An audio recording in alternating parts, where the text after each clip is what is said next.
नमस्कार, वंदे मातरम। मैं हूं श्यामगिरी। आप देख रहे हैं हमारा चैनल मुद्दा भारत का। मुद्दा भारत का यानी मुद्दा आपका।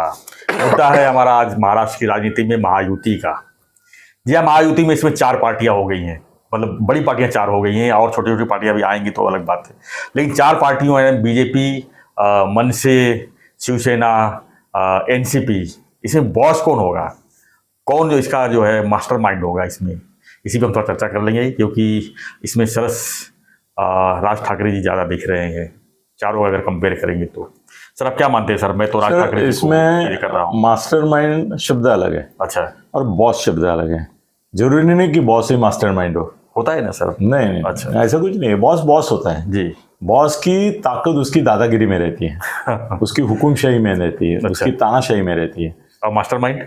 मास्टरमाइंड प्लानर रहता है, वो चाणक्य रहता है। अच्छा। चाणक्य को हम कभी बॉस नहीं बोलते, चाणक्य को बॉस नहीं बोलते। बॉस वो होता है, वो दूसरों से क्या क्या कर्म, कुकर्म, सत्कर्म सब कुछ जो है वो करके लेता है। तो या तो दबाव होता है उसका। सर कैसे है ना कि शिंदे साहब जो है वो वैसे सहनशील है और सौम्य प्रकृति है। वो गुस्सा आता है तो बोलते हैं थोड़ा, मगर उनका स्वभाव जहां तक हो सके कॉम्प्रोमाइज का है। जी। अजीत दादा गुस्सेल है, मगर उनका गुस्सा है उसको कोई पूछता नहीं है। वो अपना ही गुस्सा रहता है, अपने अपने वो पानी दे आपको? दिया, हाँ पानी दे रहे। हाँ। वो जैसे मोमबत्ती जलती है, खुद जलती है, वैसे वो खुद ही जलते हैं अजीत दादा, मगर फिर भी है वो।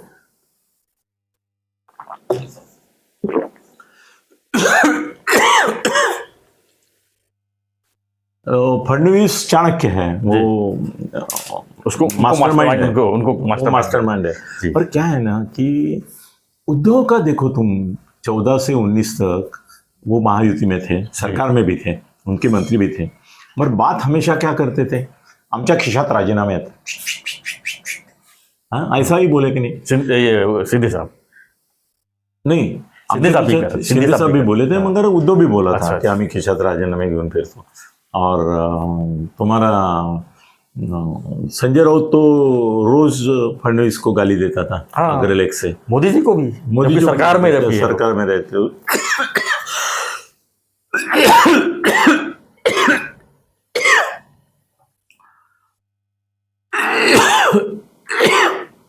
प्रॉब्लम्स हो जाएगा। तो कैसे है ना, उद्धव जैसा ही, उद्धव भी बहुत सरकार को लताड़ा करता था। तो वैसे ही मुझे लगता है कि भले वो एक सीट चुनाव लड़े या कुछ करे, वो ऐसा मानेंगे कि महाराष्ट्र में महायुति अगर जीतने वाली है जी, पहले तो हारने वाली ही थी, अभी हम आए करके उनको थोड़ी आशा है जीतने की। जबकि ये तो 45-41 बोल रहे हैं, मगर वो बोलेंगे अगर इनको 41 मिलने वाली थी, 45 मिलने वाली, तो मेरी जरूरत क्या थी? मेरे पास क्यों मेरे को बुलाया? उन्होंने बोला ना कि मला या सांगितलं म्हणून मी आलो। हाँ, मैंने नहीं रिक्वेस्ट किया कि मुझे मिलना है, उन्होंने बोला आइए आइए आइए करके मैं गया और इनको शाह उनको मिला, ऐसा बोला है उन्होंने। वहीं पे उन्होंने दिखा दिया है कि मैं आमंत्रण के ऊपर आया हूँ, आई एम इनवाइटेड। मैंने रिक्वेस्ट नहीं किया मुझे मिलना है, मुझे मिलना ही नहीं था। वो उनका एक स्टाइल है। बोले कौन शाह, मैं नहीं जानता।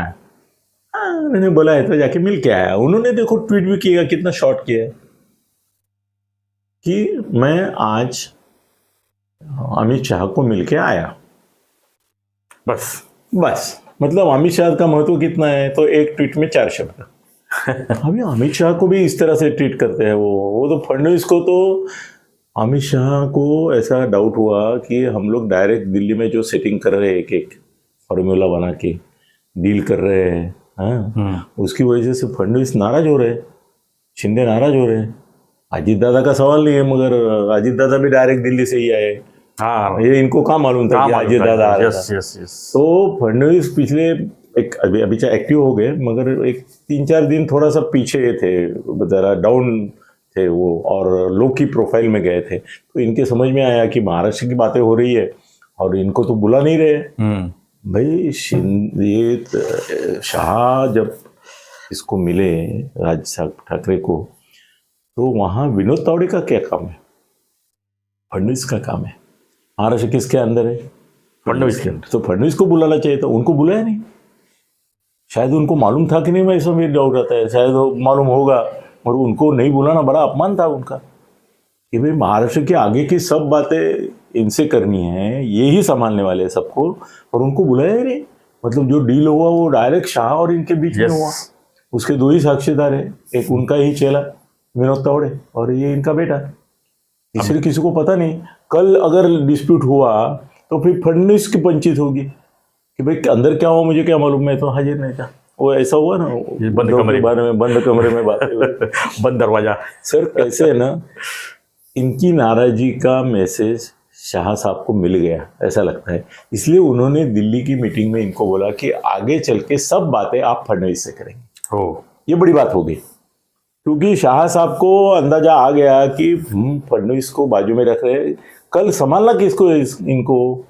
सर ये बहुत गुस्सेल है, सुबह सुबह उठेंगे, अभी रोज उनके दरवाजे में भी लोग आएंगे, तो महायुती में आ गए, फिर आज का क्या है, एक सीट दिली का उपकार झाले का, त्यांच्या 47 सीट आणण्यासाठी आमची मदत घेतली आहे, हा काय सौदा आहे का?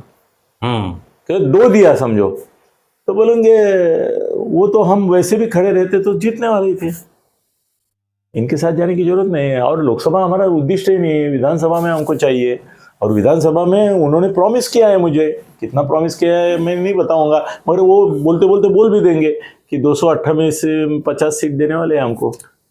288 में से 50 सीट, हाँ बोल सकते हैं, बोल सकते हैं, और मांग भी सकते हैं, बोलेंगे 228 में से 88 में से 50 मनसे को दो, 50 शिवसेना को, शिंदे गुट को दो, 50 इनको दो, 150 हो गई, 133 आप लड़ो, 138 बचे। हाँ, तो बाकी वो आप लड़ो, 288 है ना, वो आप लड़ो, ऐसा बोलेंगे वो उनको।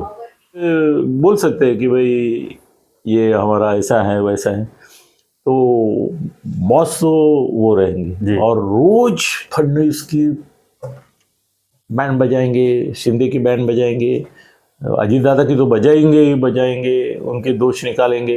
ये अगर ऐसा हुआ तो मग मग मग बरोबर नाही, ऐसा तो कई बार बोलेंगे की युती धर्म आहे तर मग आमच्या लोकांना बरोबर घेतलं पाहिजे, प्रत्येक ठिकाणी मनसेचा झेंडा दिसलाच पाहिजे। महाराष्ट्रात रिपब्लिकनचा कसा घेत होता तुम्ही, घेत होते ना, ये सब लेते थे ना ब्लू झंडा, वैसा मनसे का झंडा अपने पैसे से बनाओ, हमको मत मांगो कि तुम्हारा झंडा दो करके। रिपब्लिकन के बनाते थे ना आप अपने पैसे से। मनसे का झंडा नहीं होगा तो हमारा आदमी ऊपर चढ़ेगा नहीं, और हमारे स्थानिक आदमी को स्टेज पर लिया नहीं, उसको भाषण करने नहीं दिया, तो वो मतदार संघ में हम बहिष्कार डालेंगे तुम्हारा। ये बहिष्कार की भाषा तो करेंगे ही। ये सब झमेले में फडणवीस को बार बार भागना पड़ेगा उनके घर। अभी तो ऐसा हो जाएगा कि मॉर्निंग वॉक की तरह उनको मॉर्निंग वॉक ही इनके घर जाके करना पड़ेगा। ये सब तीनों को दबा देंगे, वो बॉस है वो। तो क्या लगता है निर्णय सही नहीं है ये? तो निर्णय सही है, क्योंकि वो अगर गाली गलौज करना शुरू करते थे मोदी, शाह और फडणवीस, शिंदे और इसको, तो सर इतना महंगा पड़ता था कि भाई भले वो वोट उनको ना मिले और इनके वोट कम हो जाते थे, इनकी बदनामी कर सकते सर, उनमें वो ताकत है। वो अगर एक सर उनकी जीवा वो जैसा ये रहता है ना, इंगड़ी बिच्छू वो काटता है तो जहर होता है, आदमी बचता नहीं है। आज ठाकरे एक बार शुरू करे आपके खिलाफ तो वो जहर ही उगा लेंगे और काट देंगे, आपका इज्जत का फालूदा कर देंगे। तो क्या वो बचाने के लिए किया है इन्होंने कि भाई खिलाफ मत बोलो। तो आप डंक किसको मारेंगे? तो उद्धव ठाकरे को? क्या उद्धव का नाम नहीं लेंगे, वो उद्धव को अपना बराबरी का समझते ही नहीं। ये हमारे नेता समझते हैं कि एक ठाकरे आने से दूसरे ठाकरे को शव बैठेगा। भाई अजित पवार और शरद पवार ढूंढ रहे एक दूसरे से, और ये उद्धव का नाम तक नहीं लेगा। तो किसके ऊपर बरसेंगे फिर? आखिर बरसेंगे किसके ऊपर चुनाव सभा में? जनरली बरसेंगे वो किसी का नाम लिए बगैर, क्योंकि शरद पवार की मुलाकात लेने वाले भी यही है कि नहीं? और शरद पवार से उनका तो प्यार है ही। शरद पवार इनके हेल्थ फंक्शन में आए हुए हैं, उनके ऑब्लिगेशन है इनके ऊपर। तरह से वो हवा में गाली देंगे, बोलेंगे कांग्रेस को दे सकते हैं। कांग्रेस में दे सकते हैं, मगर अभी राहुल गांधी और सोनिया गांधी सर, उनको क्या है ना, उन्होंने अभी जो समझौता लोकसभा के लिए किया है वो विधानसभा तक कायम रहेगा कि नहीं, इसकी उनका गारंटी डाउट नहीं। होगा। गारंटी नाही आहे। हाँ वो सर, अभी तक सुप्रिया सुळे कल बोली कि वो ते महाआघाडीत आले तर आमचं स्वागत करू। अभी हाँ, वो दिख रहा है आज जा रहे हैं महायुति में, उसी फिर भी दिन वो बोल बोली। रहा था। हाँ, उसी दिन बोल रही हूँ, परसों ही। हाँ, तो सर ये महायुति में ज्यादा दिन रहेंगे नहीं, ऐसा मुझे लगता है। अभी इलेक्शन तक रहे तो सर, सर मेहरबानी होगी। राज्य का और शिंदे का कॉम्बिनेशन कैसा रहेगा? हाँ। इसमें आ गए सब, ये तो एक दूसरे के चाहने वाले नहीं है। एक म्यान में दो तलवार नहीं रह सकती, ऐसा है। नहीं, तलवार बिलवार छोड़ो, ये तलवार ही नहीं है। दो म्यान लेंगे ना, उसमें क्या है? हाँ। उसमें कोई नहीं। म्यान ये सर मेरे को समझ में म्यान तो एक ही एका बीजेपी म्यानात दोन तलवारी। अरे गाढवा, दोन म्यानं विकत घे ना दोन तलवारीला, एकाच म्यानात दोन्ही घालायचे। हा काय- तीन काय तलवार है ना म्हणताय? सर, अभी तो एक म्यान में तीन तलवार है। पर एक म्यान क्यों कहते हैं आप? खरीद लो ना म्यान। अरे तलवार खरीदता है साला तू 100 रुपए की, तो 10 रुपए का म्यान नहीं खरीद सकता। कैसा है सर, कहावत है ना कि वो एक म्यान कहावत है, मूर्ख आदमी की उसको कहावत है, दूसरा जो तलवार कंजूस जाएगी है। नहीं, तीसरा तलवार जाएगी नहीं। अरे पर एक में डालने का हाउस क्या है? ये सामूहिक बलात्कार म्यान के ऊपर क्यों कर रहे हैं? म्यान एक ही है ना सर, बीजेपी। तो क्यों है? नहीं म्यान नहीं ही नहीं, है। म्यान एक नहीं होते, 4 होते, 5 होते, कितने भी हो सकते हैं। म्यान सस्ता है, यहाँ कभी पर मिलता राजनीतिक है। भाषा में म्यान बीजेपी एक ही है ना। नहीं नहीं नहीं, बीजेपी का एक है। हाँ। बीजेपी अगर एक होती तो ये बाकी दोनों को लेने की जरूरत नहीं थी। उन्होंने ये किया है ना, जबरदस्ती अपने साथ लिया है। नहीं, मेरा आप बात नहीं समझ रहे हैं। म्यान इस समय एक है जो बीजेपी है, उसके 3 तलवार हो गए हैं, जो शिंदे साहब है, अजीत दादा है, अब राज ठाकरे जी हैं। और 3 भाजपा तलवार की तलवार है ना अंदर। भाजपा का म्यान है वो तो वो म्यान ही है खाली। भाजपा म्यान है। हाँ, खाली तो म्यान। तलवार नहीं है। तलवार नहीं, तलवार ये तो लोग। म्यान फालतू होता है, उसको फेंक देते हैं। लड़ाई करते समय क्या म्यान से करते हैं क्या? इसलिए 3 तलवार नहीं नहीं नहीं, सर। 4 तलवार बोलो फिर। 4 तलवार बोलो। ठीक है, ना। 4 भाजपा को भी तलवार बोलो ठीक ना। है, 4 तलवार। और कौन गधा निकला जो एक म्यान में 4 डाल रहा है? हाँ, तो 4 म्यान लो ना। लिया ना उन्होंने, एक मुख्यमंत्री पद का लिया, उप मुख्यमंत्री पद, ये म्यान ही है। अच्छा, मुख्यमंत्री पद म्यान है, ये म्यान है, उप मुख्यमंत्री पद म्यान है। अभी इनके लिए भी कोई करेंगे ना प्रोविजन फिर। मतलब कॉम्बिनेशन सही नहीं है आपको लगता है? नहीं सर, राज ठाकरे कभी फिट होने वाले नहीं है कहीं पे। वो आज तक कभी किसी से युति किए नहीं ना, इसलिए नहीं। एक्सपोज नहीं हुए। यस, युति करते थे ना, हाँ। तो बराबर उनके जो बॉसिंग के गुण हैं, जिसकी वजह से परेशान हो सकते कोई, भाई उनके लोग भाग गए ना। 35 40 लोग भाग गए। कैसे? एमएलए भाई उनके एमएलए भाग गए, नगर नगर सेवक सेवक। भाग गए, सब भाग गए। क्यों भागते? क्यों नहीं रहते उनके साथ? अभी क्या है ना, पहले राज ठाकरे जी को बोलते थे लोग कि तुम्हारे भाग्य। अभी उद्धव की भी भाग्य, आज से शरद पवार की भी भाग्य। अभी सबकी भागम भागी होगी, भागम तो भागी। किसी को हम दोष नहीं दे अब यही है कि जिसको जहां फायदा मिल रहा है बस उसी तरफ भाग रहा है। क्या ये फायदा भैया क्या नुकसान वो सब दिखाई देगा। अभी ऐसा है कि बाण नांदगांवकर को अगर टिकट दिया तो वो चुन के आना चाहिए जी, वहां पे। वो अगर नहीं आया तो ये बोलेंगे भाजपा ने दगा दिया। मतलब दोनों बातें। पक्का सर, इनके चुनाव अगर हार गए 2 सीट में तो बोलेंगे भाजपा ने हमको साथ नहीं दिया, विधानसभा में हम नहीं देंगे अब इनका। तो हमारा उम्मीदवार चुन के आना ही चाहिए था। गिरा मतलब तुमने नहीं गिरा है, तुमने लफड़ा किया, वो बोलेंगे।